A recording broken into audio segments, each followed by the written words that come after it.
আপোনালোকক এটা মাংস বনোৱাৰ ৰেচিপি দেখাম। তাৰ বাবে লৈছোঁ আদা নহৰুৰ আৰু লগতে জিৰাৰ পেষ্ট এটা বনাই লৈছোঁ। পিঁয়াজটো মই মিক্সাৰত মাৰি লৈছোঁ আৰু সৰুকৈ বিলাহী এটা কাটি লৈছোঁ আৰু জলকীয়া সোৱাদ অনুসৰি জলকীয়া ল'ব পাৰে। আলু লৈছোঁ 3টা, ডাঙৰ চাইজৰ আলু 3টা লৈছোঁ আৰু মাংস 1 কেজি। এতিয়া মই দেখাই আছোঁ। কেৰাহীটো গৰম কৰি লৈছোঁ আৰু ইয়াত তেল দি দিছোঁ।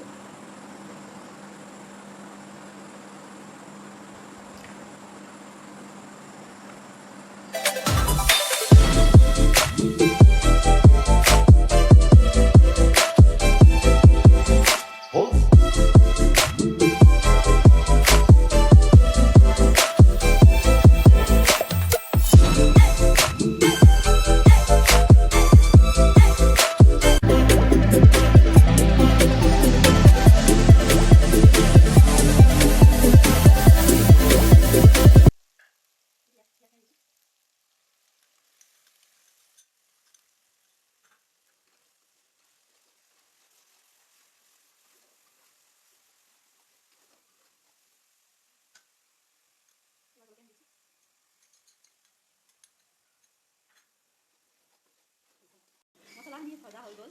এতিয়া ইয়াত কাটি লোৱা বিলাহীটো দি দিছোঁ।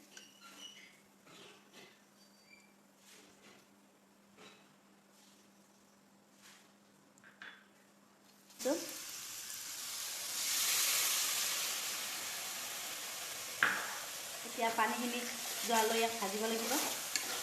মছলাখিনি ভজা হৈ গ'ল। এতিয়া ইয়াত মই মাংস দিছোঁ। ইয়াত মই নিমখ হালধি ঢালিছোঁ।